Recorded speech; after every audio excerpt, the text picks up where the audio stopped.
নাম তানিয়া, থাকেন দেশের সর্ববৃহৎ পল্লী রাজবাড়ীর দৌলতদিয়ায়।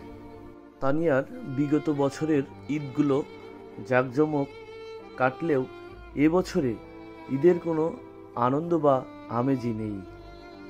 আর শুধু তানিয়া নয়, দেশের সর্ববৃহৎ পল্লী রাজবাড়ীর দৌলতদিয়ায় কয়েক হাজার নারী এখানে থাকেন শতাধিক শিশুও।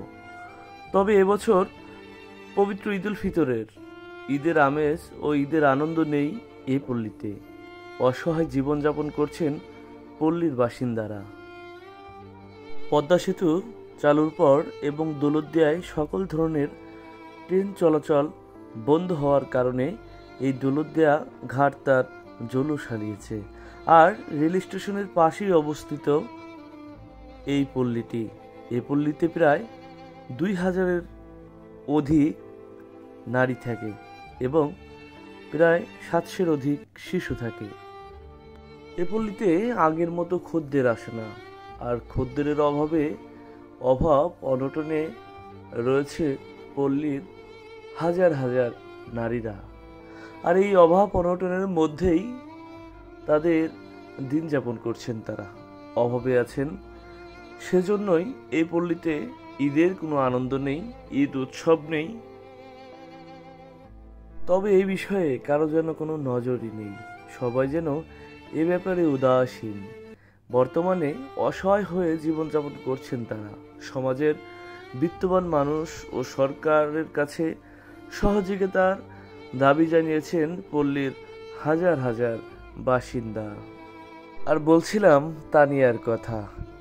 তানিয়া পল্লীতে আসার পর থেকেই এখানে খুব আনন্দে বিগত বছরে ঈদ উদযাপন করলেও এবছর তানিয়ার ভাগ্যে জোটেনি কোনো নতুন কাপড়।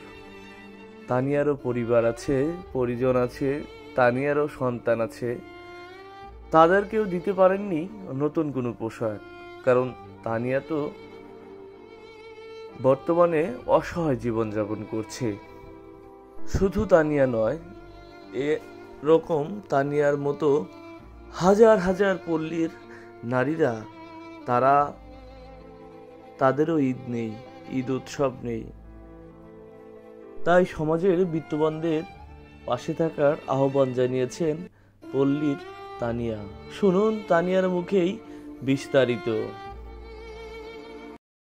এতদিন তো এতকাল ঈদ ভালোই কাটছে, কারণ ছোট ছিলাম। আর আগে তো পরিস্থিতি অনেক ভালো ছিল, আর এখন দিন যাচ্ছে ভয়াবহ অবস্থা হইতেছে। ঠিক আছে, আমরা চাই না যে এরকমটা হোক, কিন্তু এবার ঈদে আমাদের মনে করেন কিছুই কেনাকাটা হয়নি, আর কোনো বাজার সদাই করতে পারি নাই। ঠিক আছে, আমরা এবার ঈদটা আমাদের খুব কষ্টে যাবে।